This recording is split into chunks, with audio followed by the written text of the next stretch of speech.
Welcome back to Branding Banter, your promotional podcast. My name is Jeff Franklin, National Accounts Manager with Headwear USA, and I am joined today by...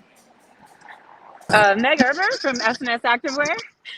And Stephen McFadden with TSE Inc. now. I'm sorry, I say what now? TSC Inc.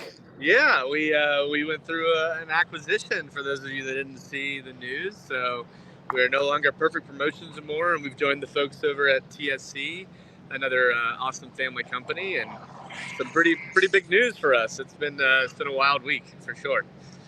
Big congratulations. That's a huge win for both companies, Stephen. So I'm proud of you. We're so happy to join them. It's gonna be a full wild ride, and it's really cool, even as a smaller company, to be able to provide their value to them, and it's going to be super cool to see what we can do. So that's awesome. Where are you, Stephen? Oh, some place called Allegiant Stadium, Las Vegas, Super Bowl, something like that. I don't know.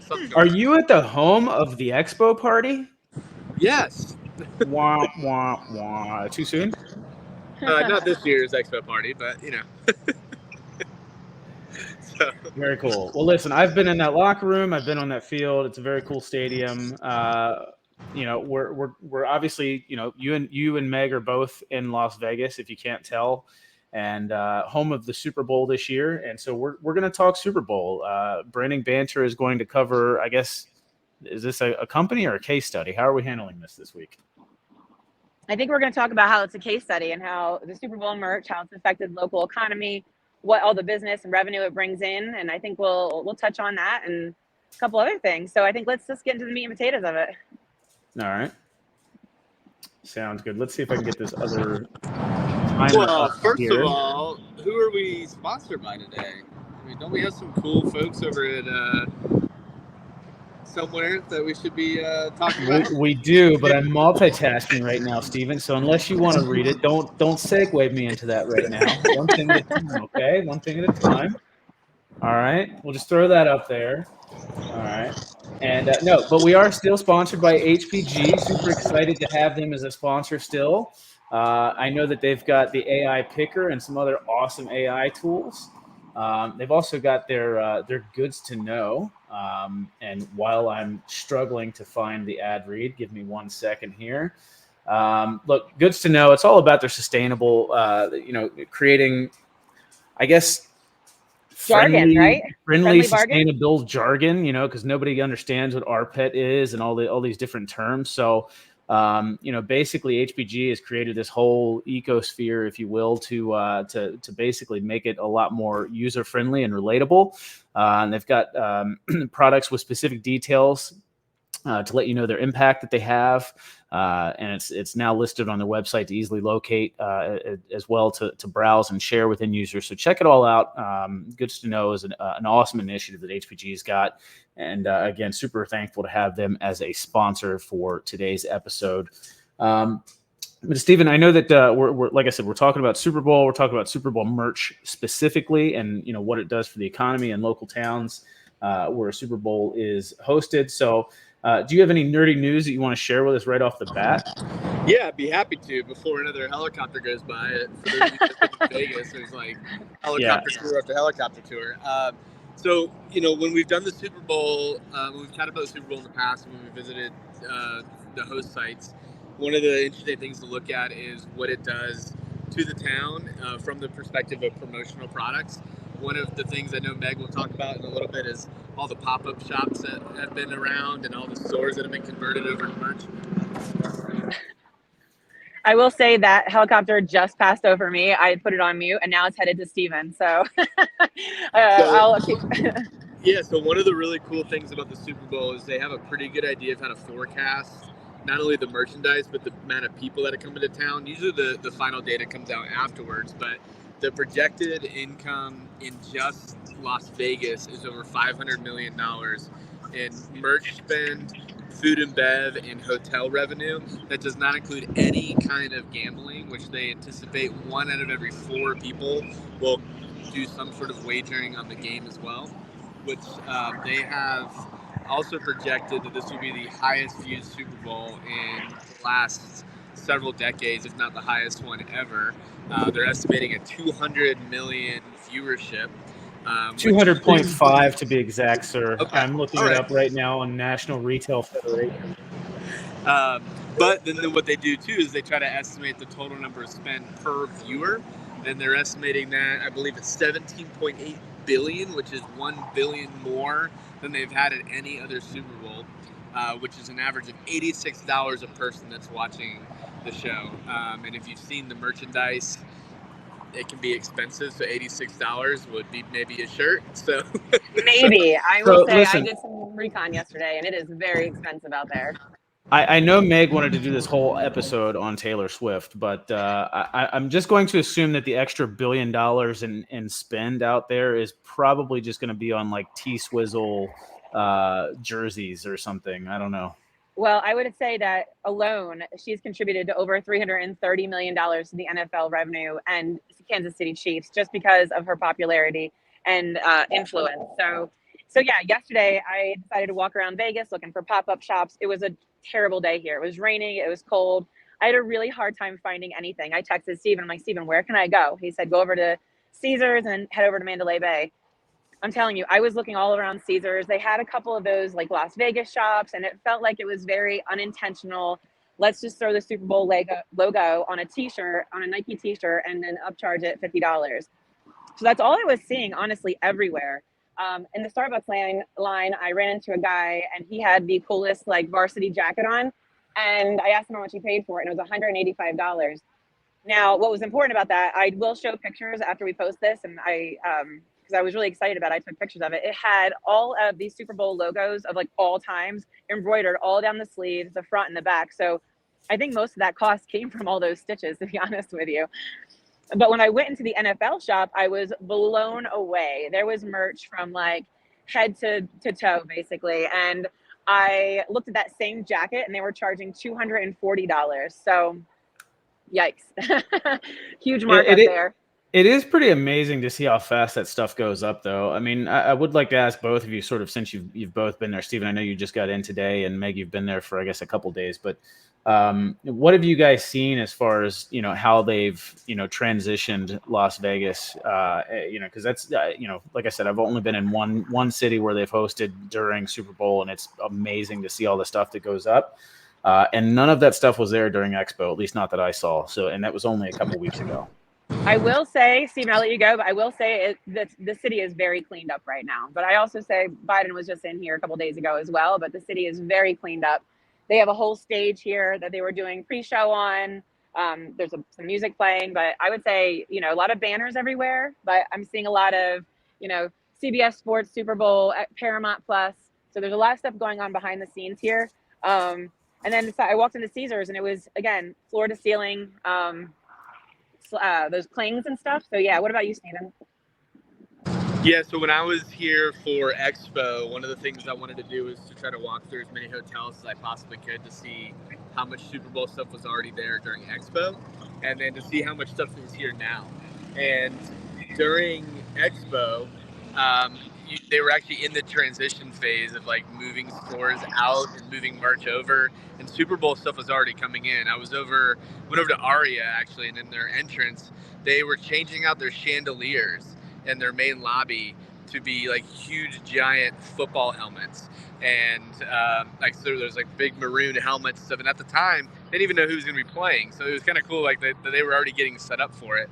The stage Meg mentioned.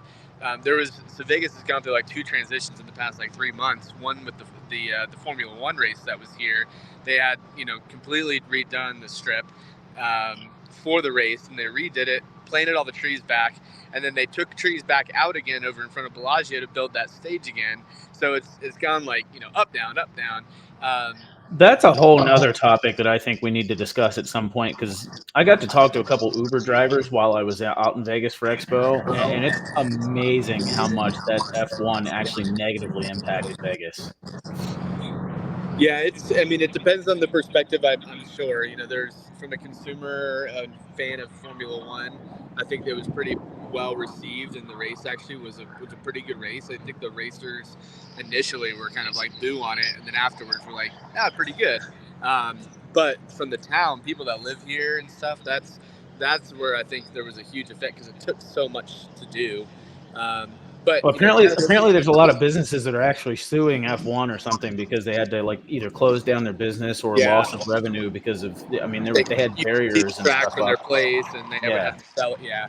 So yeah, I know Wow. a bunch of that. Now, with as it relates to the Super Bowl, and you talked about kind of the initial setup. When I got off the plane, as soon as you get off the plane in Vegas, there's that big escalator that goes down to the trams to get over to baggage claim, and that whole top area was a giant Super Bowl logo. There's banners in the trams. There's banners you can see all around the stadium. Every hotel that I can think of has some sort of sponsorship up on it that wasn't there before. The Doritos one was there at the Lux during Expo, but now I've seen like a different ads for betting MGM and Pepsi, and there's like the official Pepsi party over on the Delano, right over there by the stadium.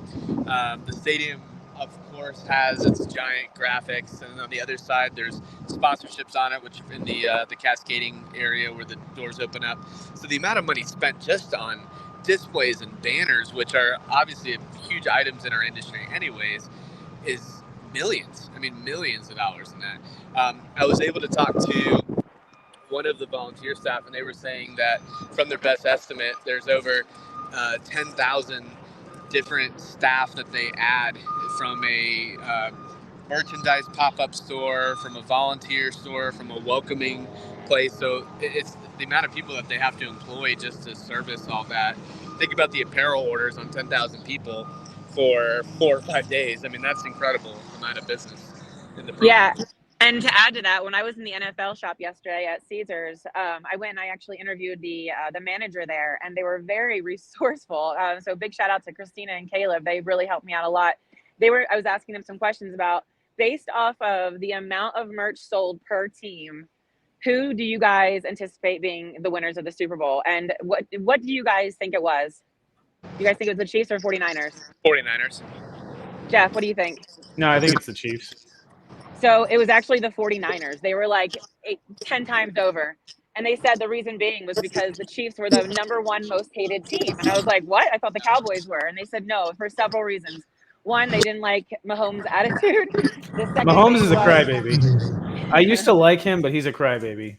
And number two, it's because everybody's tired of Taylor Swift. Come on. The Taylor Swift phenomenon. And I'm probably going to speak I out think of turn. because they're winning. What's that? Well, yeah, and it's also bringing, and you're also bringing that business back in. But in 4 days, from Sunday to yesterday or whatever, I don't know, what's today, Thursday, Wednesday? In the last 4 days, they sold over $400,000 in merch. In 4 days. Their goals are usually $20,000, $30,000 a day.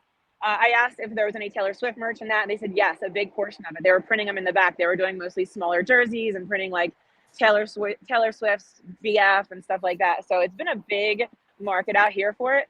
They also said the number one selling sports jersey, and it's been out of stock since Christmas, was the white version of the 49ers jersey. And they're not even bringing that in for the Super Bowl. And people have been asking for it. And it's been like a really big hit, I guess.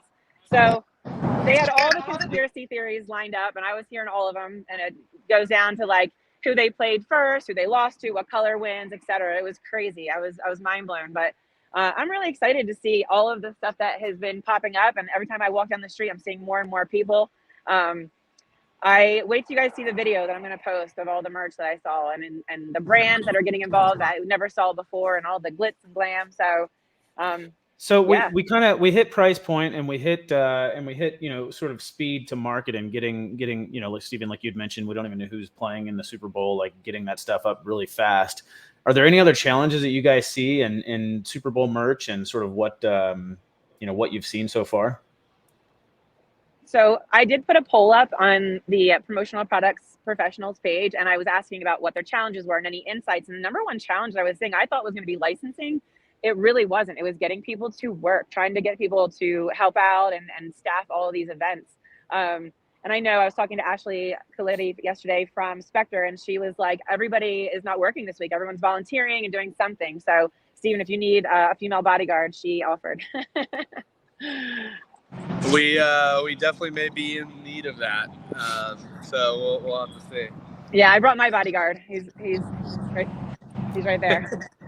So yeah, I don't know if we touched on it as far as the number of people, but they're also anticipating over 150,000 people coming in over the next 48 hours into Vegas. So that's a pretty good chunk and pretty big spend.